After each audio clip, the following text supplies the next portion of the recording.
You go? We are ready, Mayor. Thank you. Okay, I will call the, March 12th, 2024 regular meeting of the Mill Creek City Council to order at 6:00 p.m. We'll begin with the Pledge of Allegiance and I'll lead it.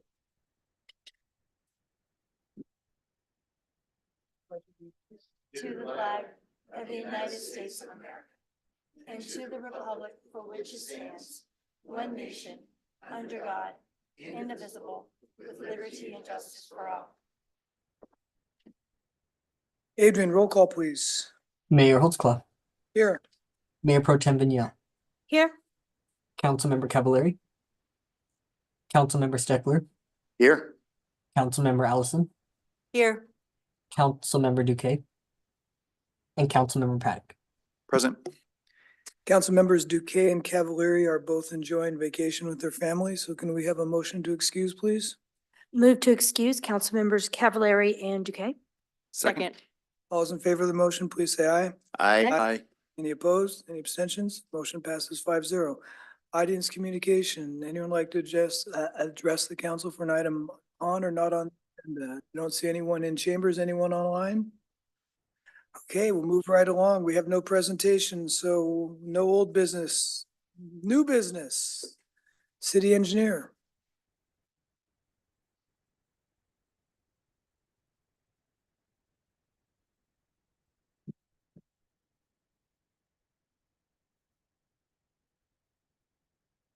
Other one.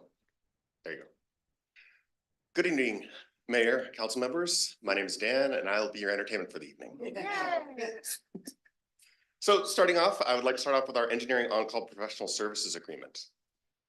So the cities oftentimes use on-call engineering to provide additional support when our staffs get overtaxed. So we've used various firms over the past decade. Our previous on-call was with Petite Inc.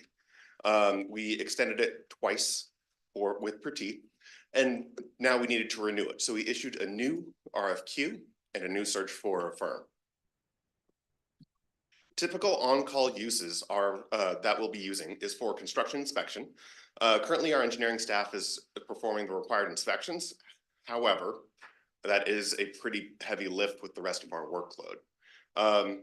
Additionally, the on-call inspectors would be have more background information, more knowledge, having served as inspectors throughout the industry as well.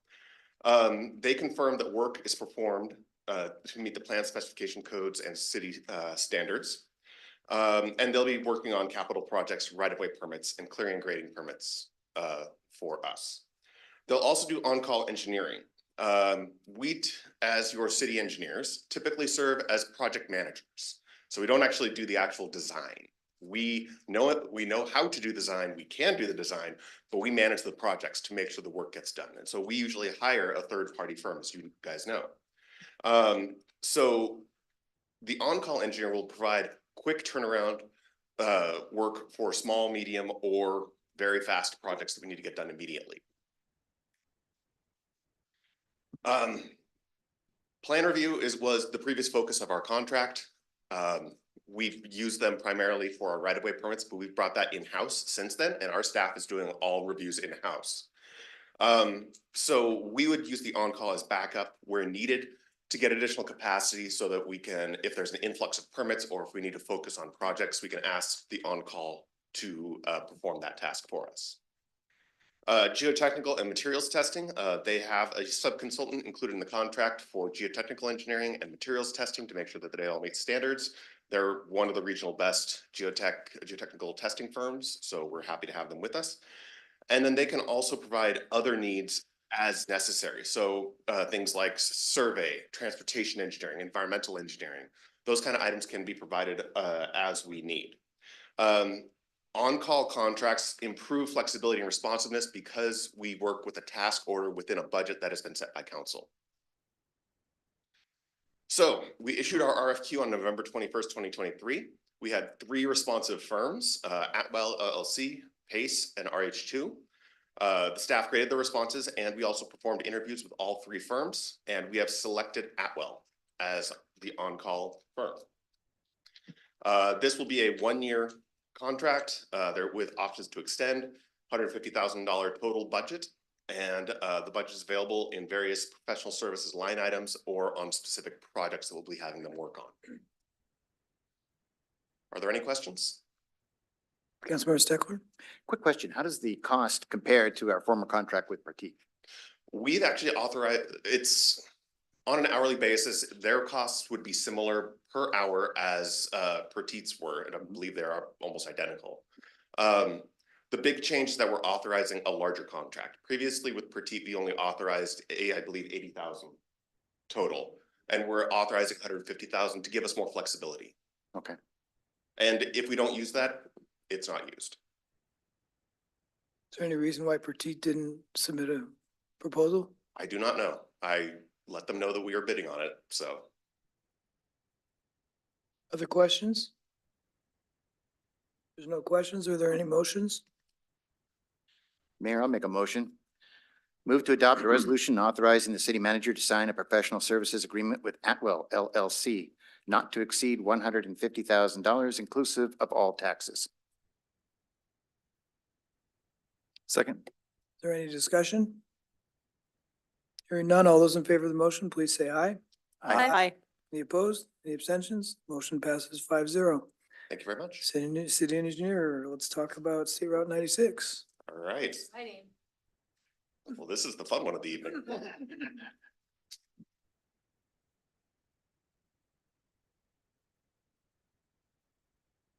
All right, State Route 96 storm drainage pipe replacement.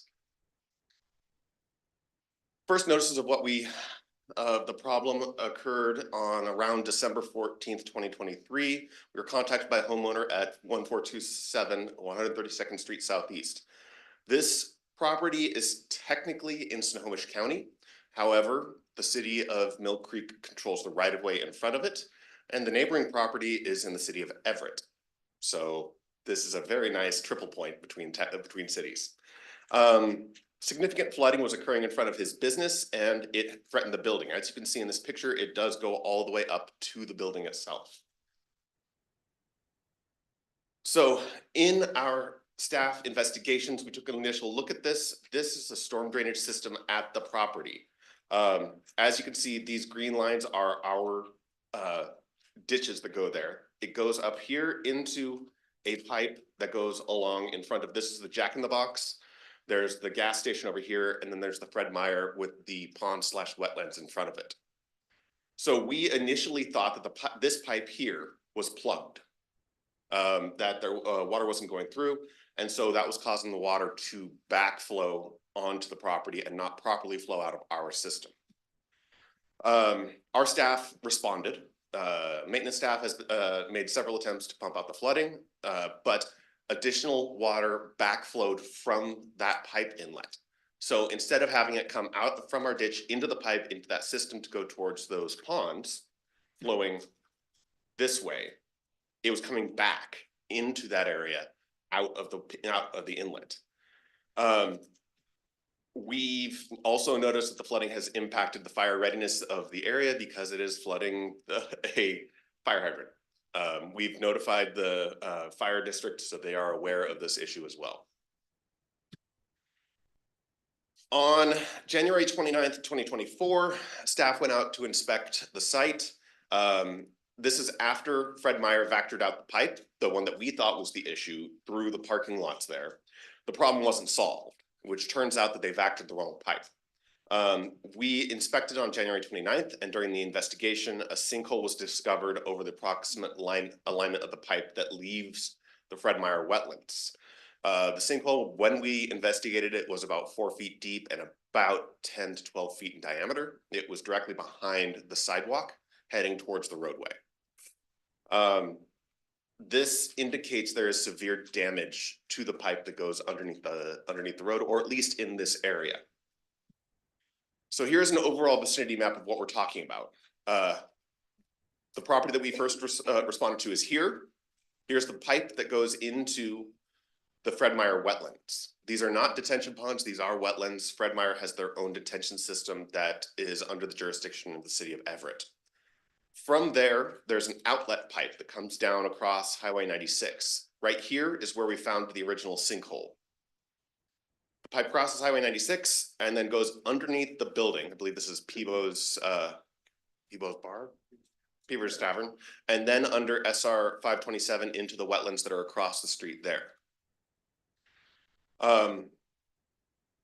So that gives you an idea of the current the areas. We are currently trying to help the neighbor by sandbagging the inlet. We first tried to do a structured sandbag here on to make sure that the flows don't go backwards into there. As you can see, the difference in water elevations, this water elevation is the elevation that is in the wetlands. And then this down below here is what we've pumped it down to. Can you go back to the aerial? Yes. So I want to make sure I understand this. Originally, I thought that we thought the bottleneck was on the west end. Correct. We thought originally that it was here. But it turns out it's with the It's pipe. here. Okay, so I did understand it correctly. Yes. Okay. So it turns out that the bottleneck is here. As far as we can tell, this isn't flowing out. These have significant water levels in the wetlands themselves, but the catch basin downstream has nearly no flow going through it. So is the pipe, is it deteriorated? Is it plugged? What's causing it to back up? We are unsure. Fred Meyer has done some investigations and we've been working with them to collaborate on this. They provided some of the information to us and they did some investigations from our catch basin here on the south side of Highway 96. They sent a robot to go up the pipes with a camera on it and it fell into a hole approximately 15 feet into the pipe. Under the roadway? That would be pretty close to under the roadway. But would that be causing the water to back up? If the pipe is crushed as in that sinkhole on the north side, that could cause the water to back up if the pipe isn't flowing. We know that the water is very high on the north side and there's next to none coming out on the south side.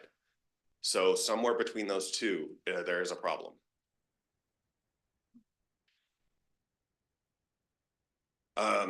We have also done additional video investigations, finding that the pipe that goes underneath the building is in good condition. It is a different type of pipe. The pipe that goes under SR 96 is a corrugated metal pipe, 18 inches in diameter. The ones that go under the property and the building are reinforced concrete and ductile iron. So they are very strong pipes. They do not have any problems with them. We have not been able to investigate the pipe crossing SR 527 due to water backup from the downstream wetlands. So the red coloring isn't indicative of the condition of the pipe? We are unsure about the one crossing 527. So as part of what we are asking to be able to do additional investigations to find out what is going on there. So we are asking for an emergency declaration. As defined by the RCWs, it's any unforeseen circumstances beyond the control of the municipality that either presents a real immediate danger to the proper performance of essential functions or will likely result in the material loss or damage to property, bodily injury, or loss of life if immediate action is not taken. The City Council is allowed to declare an emergency to suspend normal procurement and bidding procedures, allowing for the staff to make a faster response to the emergency. Due to the fact that this pipe crosses SR 96, a major highway, we believe that this constitutes an emergency. The City Council is advised to direct the city manager to sign any necessary contracts to expedite the city's response. Can you go Yes. back to that slide?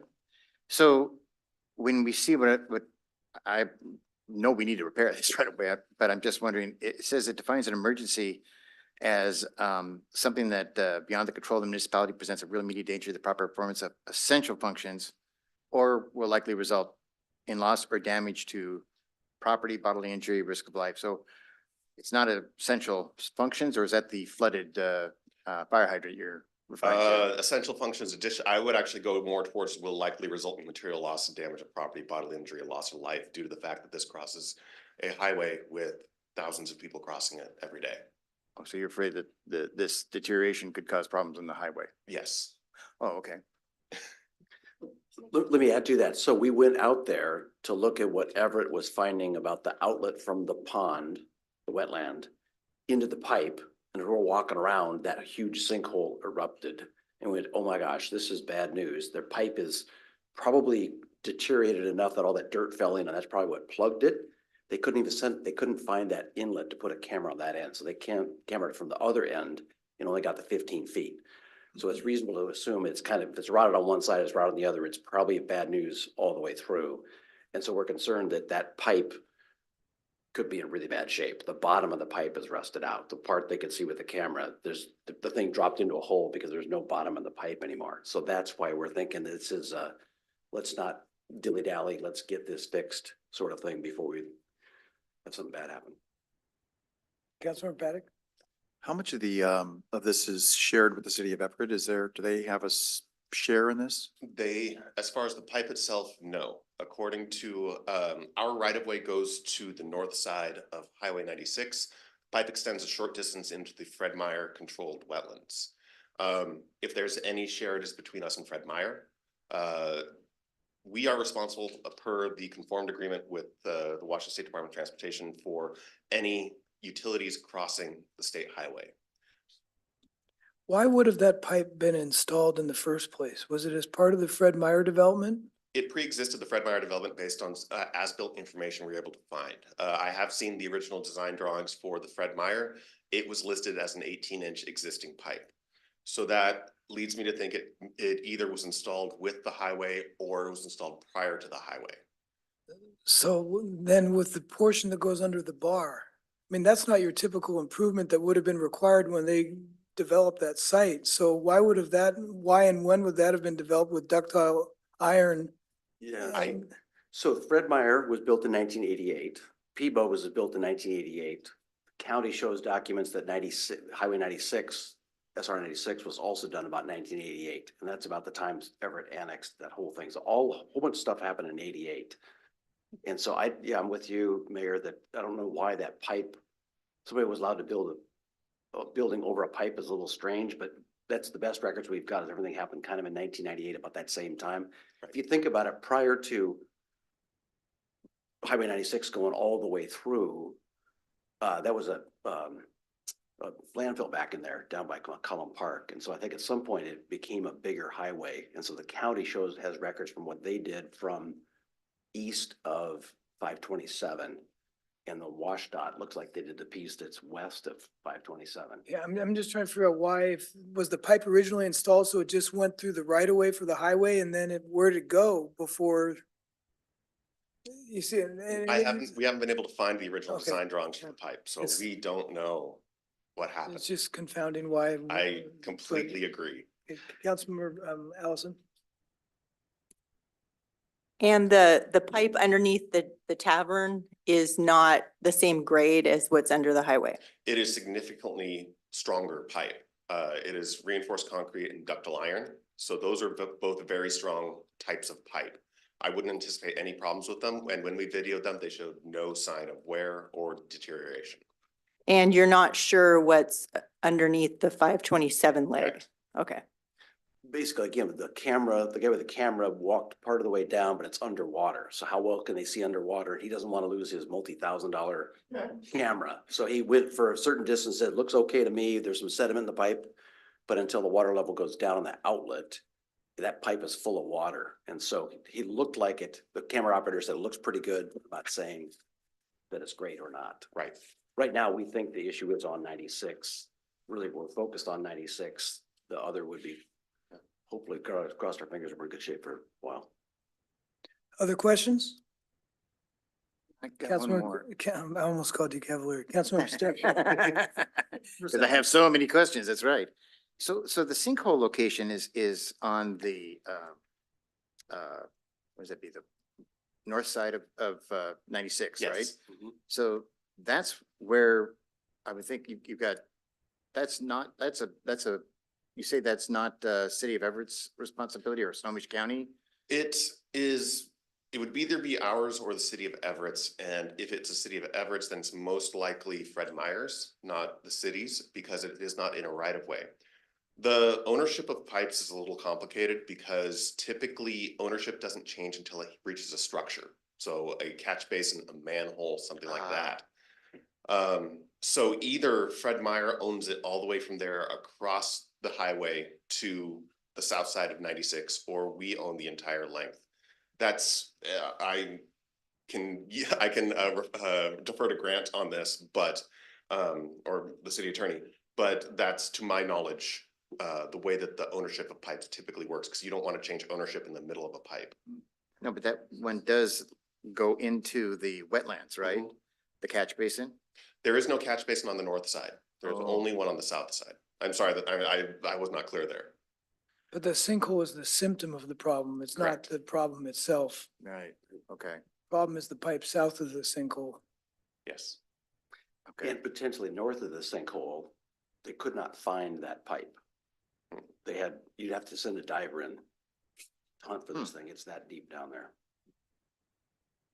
So could the problem have been further north than even where the sinkhole is? The sinkhole is indicative of something wrong with the pipe. Right, So whether or not there's another problem further to the north, whether it's blocked, anything like that, that it would neither be here nor there with the sinkhole. It's probably 10 or 15 feet from the sinkhole to where the pond is. Mhm. You just can't find the inlet because it's deep enough down, you can't see it. And maybe it's covered with sediment. Other questions? Any motions? Do we have a proposed motion of what you want us to, there we go. If there's a motion, I can do it.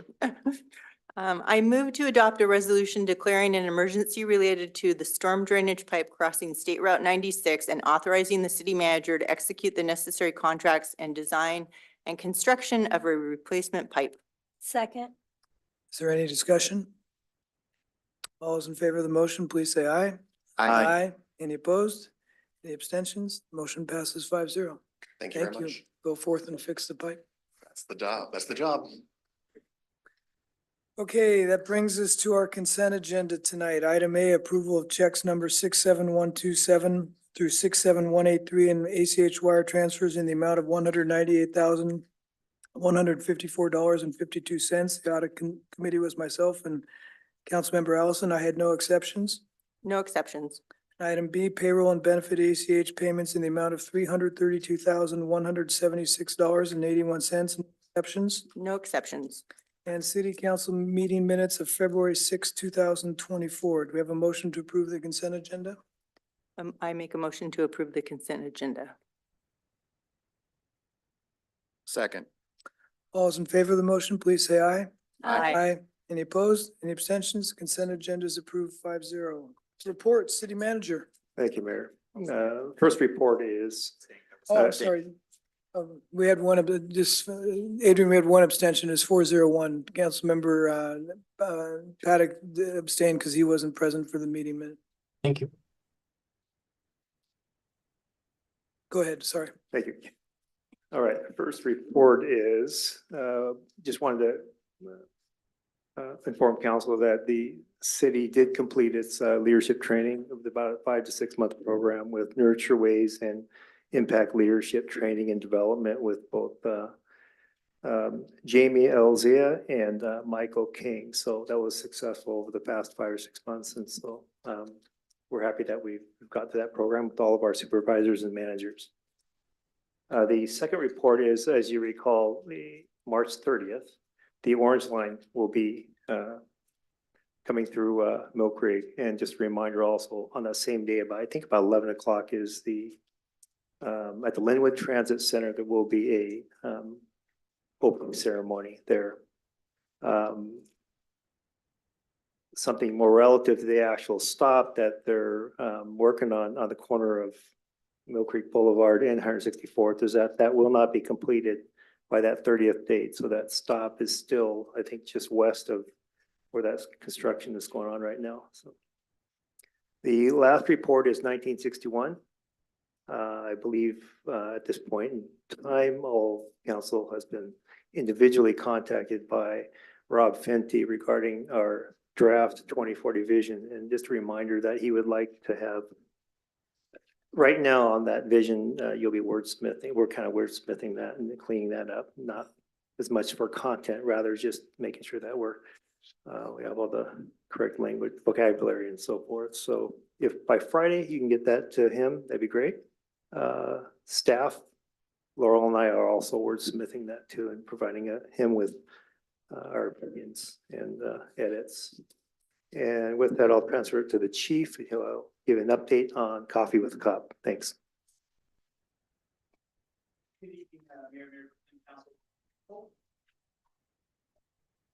Mike. Good evening, Mayor, Mayor Pro Tem Council. Yeah, we actually had a great time last Thursday with Coffee with a Cop. It was a tremendous event, very well attended. I would like to thank Barb, Sergeant Fleming for their efforts in the outreach to the community. Frost was an excellent location, great hosts. There was a lot of discussion about ways that the police department can interact with the community better and provide a better service. It was just simply a great event, and I appreciate all the hard work that everyone put into it, especially Scott and Jody as well, providing us with a posting of the event afterwards. And all in all, a great event and great work done by everybody. So with that, I'll ask you to answer any questions. Not seen any. Great job. And no other staff reports, Mayor. Thanks. Okay, I just have a couple of things for my report. Reminder, we have city chat tomorrow evening at the MCCA. And the second thing is last week we had a South County Mayor's meeting. It was attended by, in addition to me, mayors from Linwood, Mukilteo, Breyer, Edmonds, and Bothell. There's 6 of us. 3 takeaways. After talking with the mayor of Edmonds, I am very appreciative of our budget situation and our healthy general fund, reserve. Second, we had lots of lively discussion about local control and 1110. It was interesting having Joe Marine on one side and Mason Thompson on the other. And then the third thing was, and I'm not advocating for this, but a couple of the mayors were reveling in their revenues they're now receiving from their speed cameras that they've installed around their parks and their school zones. So again, I'm not advocating it, but there was some pretty, we're talking seven figures revenues pouring into those cities for the speed cameras. So anyway, that's what I had for my report tonight. Mayor Pro Tem, any report? Thank you, Mayor. I will just join on with what the chief said, and it was nice to get out and see how many people were at Coffee with a Cop, and I actually was not there first thing, and I hear that it was even more people there before I arrived, and so it was really well attended, and it's nice to see this great opportunity for individuals in the community to come together and just sit and chat and have coffee and actually visit with our police officers too and get to know them. So it was a really successful event, I think. So that's all I have. Councilmember Steckler? No report, Mayor. Councilmember Allison? No report either. Councilmember Paddock? Just a couple things. So a couple weeks back, I attended the Snohomish County Tomorrow session. That was the first time I'd been there. Mayor Pro Tem was ill, and so I stepped in. And a couple things that came out of that, they presented and selected a couple of local projects that would be put up for state grants. And one of the things that was, one of the 2 was an extension and cleanup of the North Creek Trail improvements. And I want to call that out because they had said that Mayor Pro Tem was particularly aggressive is my word in advocating for that and should be committed for doing that. So I wanted to call that out. The other one, well, I guess the other 2 things, the Coffee with a Cop was fantastic. That was, like you said, great turnout. Police, donuts, seems like a match made in heaven. And if we can do that back at Frost again, I that was really, really terrific. And then lastly, Happy Pie Day. Just think about that for the 14th. So thanks, everyone. Okay, brings us to audience communication. Anyone in the audience like to address the council? Not seeing anyone? Anyone online? Okay, the council is now going to recess to executive session to discuss the status of collective bargaining negotiations pursuant to RCW 42.30.140 subsection 4B. We estimate we'll need about 20 minutes and no action. Am I correct? No action will be taken at the conclusion of the executive session. So at 6:29, we'll adjourn until 6:49, recess to executive session until 6:49.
At 6:47 without objection, council extended the executive session until 7 p.m.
At 6:58, without objection, council extended the executive session by 10 minutes.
At 7:05 without objection, council extended the executive session until 7:15.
At 7:14, without objection, council extended the executive session until 7:20.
Okay, the council concluded its executive session at 7:19 PM. As we indicated at the outset, no action is being taken. We have nothing further on our agenda, so hearing no objection, we'll adjourn the meeting at 7:19. Thank you.